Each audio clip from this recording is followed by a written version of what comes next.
Hi, this is Elizabeth at craftsbyhappystamper.com. Today I'm sharing with you a fun card that uses the Greatest Greetings stamp set and the Cherry on Top Designer Series paper.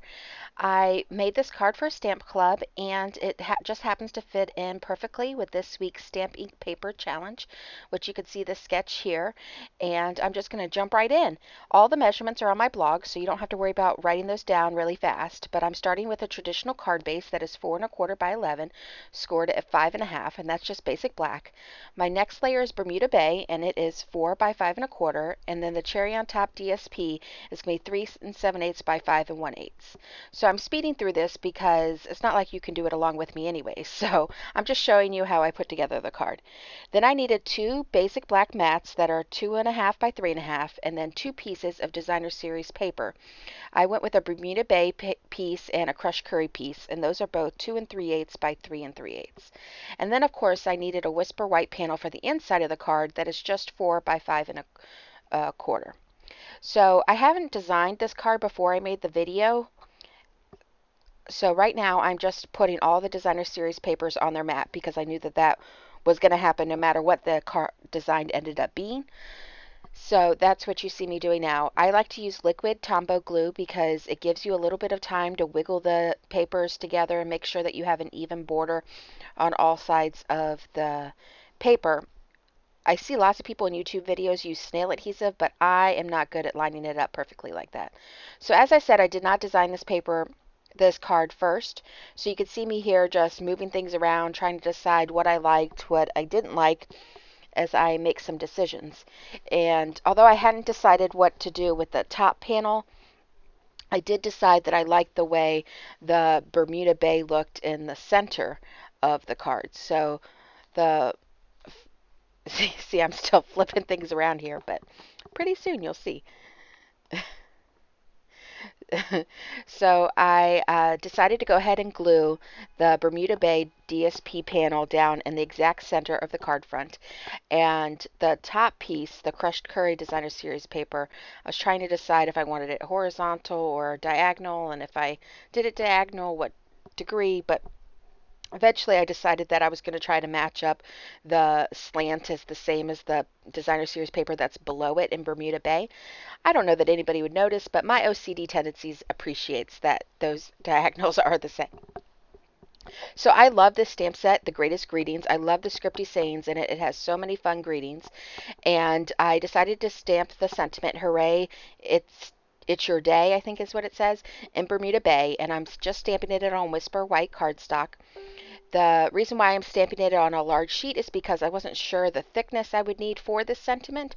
So I just picked up a big scrap and stamped it at the bottom. And then I took my trimmer out and measured the thickness that I wanted in order to have it evenly set up. And it ends up being 1 inch perfectly. So I cut off 1 inch and then I cut off the right side of the sentiment so that it ends closer to the end. And the sentiment panel ends up being 1 inch by 3 7/8 inch. And I wanted to mat it, so I matted it in basic black, and it's 3 7/8 inch by 1 1/4. So it's going to have a border on the top and the bottom, but it's not going to have a border on the left and right side of the sentiment. And now I'm just gluing my sentiment to my basic black mat that you could see me doing now. I hope I'm not speaking too quickly. I figure the actual visual of watching me do it is more important than the actual measurements since they're written out on the blog. Plus there are links to all the supplies I used in the description box and a link to the Stamp Ink Paper Challenge if you feel like joining me in this fun challenge. So now I'm going to just attach my sentiment. I decided that one of the things I have to keep in mind when I'm designing a card is that if I want to use ribbon, then I need to make sure that it can be wrapped around the panel so that it's not seen, the edges aren't seen. So that's why I'm trying to decide, do I need ribbon below it? And I decided I don't need ribbon below it. So I use my balloon bouquet punch and punch out a few balloons. And I just took a bunch of scraps from my Cherry on Top Designer Series paper, and I cut out a bunch of balloons because I wasn't sure which colors I liked best and which ones looked best on this card at first. So I just punched out a bunch of extras and then went back and forth on how I thought they looked. But what you see me doing here now is punching out some extra balloons in thick Whisper White cardstock. And that's because this designer series paper is kind of thin, and I wanted to make sure these balloons did not get crushed in the mail.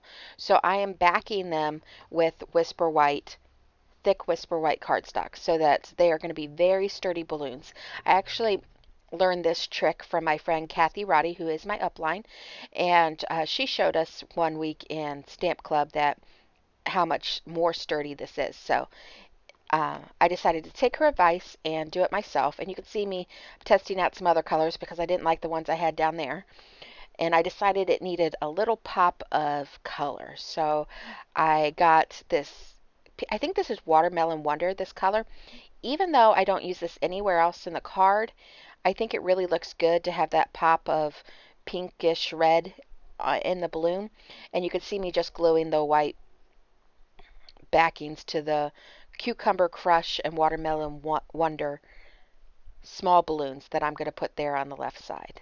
So now, before I add any dimension to this card, it's easier to go ahead and glue the front panel to the card base, which is basic black. And you can see me trying to line it up. You can see the top of my head there. Sorry about that. And now that I have the front panel pretty much together, it's easier for me to add dimension. And before I put these balloons on the card, I'm just taking crushed curry baker's twine, and I'm using glue dots to attach it behind the balloon so that it looks like it's coming from the base of the balloon. But of course, I didn't tie it in a knot or anything. I just cheated and put a glue dot, and it's going to look really fun and interesting even without any extras. And I did that with all three of the balloons, but I didn't use dimensions to add them yet. So after I get all of three balloons with crushed curry, baker's twine looped behind them, I just randomly cut the string. I didn't measure it. I just made it long enough. And I added dimensionals behind my largest balloon first because I wanted that in the background. And then I made sure to add dimensionals to the parts of the balloon that aren't overlapping the big balloon, but the part that is overlapping the big balloon just got liquid glue to help it stick to that part of the balloon. And I wanted to be careful that my Cucumber Crush balloon did not overhang the left side of the card because I wanted it to fit comfortably inside an envelope. So you can see there I actually had to quickly remove the balloons and move them over a little so that my crushed curry balloon did not overhang the side.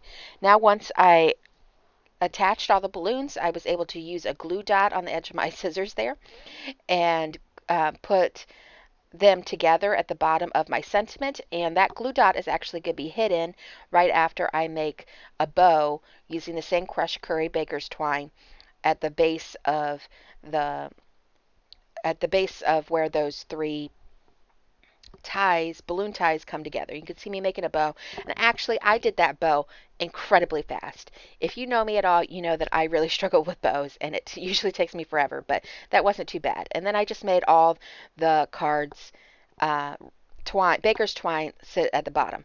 Now, for some reason, I forgot to videotape this, but I didn't want to leave the inside of the card just completely blank. So I decided to take an outline of the balloon and the balloon bow from the Balloon Celebration stamp set that comes with the bundle and the balloon bouquet punch, and stamped a balloon on the inside using Bermuda Bay to fill in that balloon. And that way the inside of the card matches the outside. And that's it. I hope you enjoyed this card. Please give it this video a thumbs up if you enjoyed it, and subscribe if you haven't already done so. Once again, in the description there's a link to my blog post where you can see all of the measurements as well as a link to all the supplies I used. Thank you very much.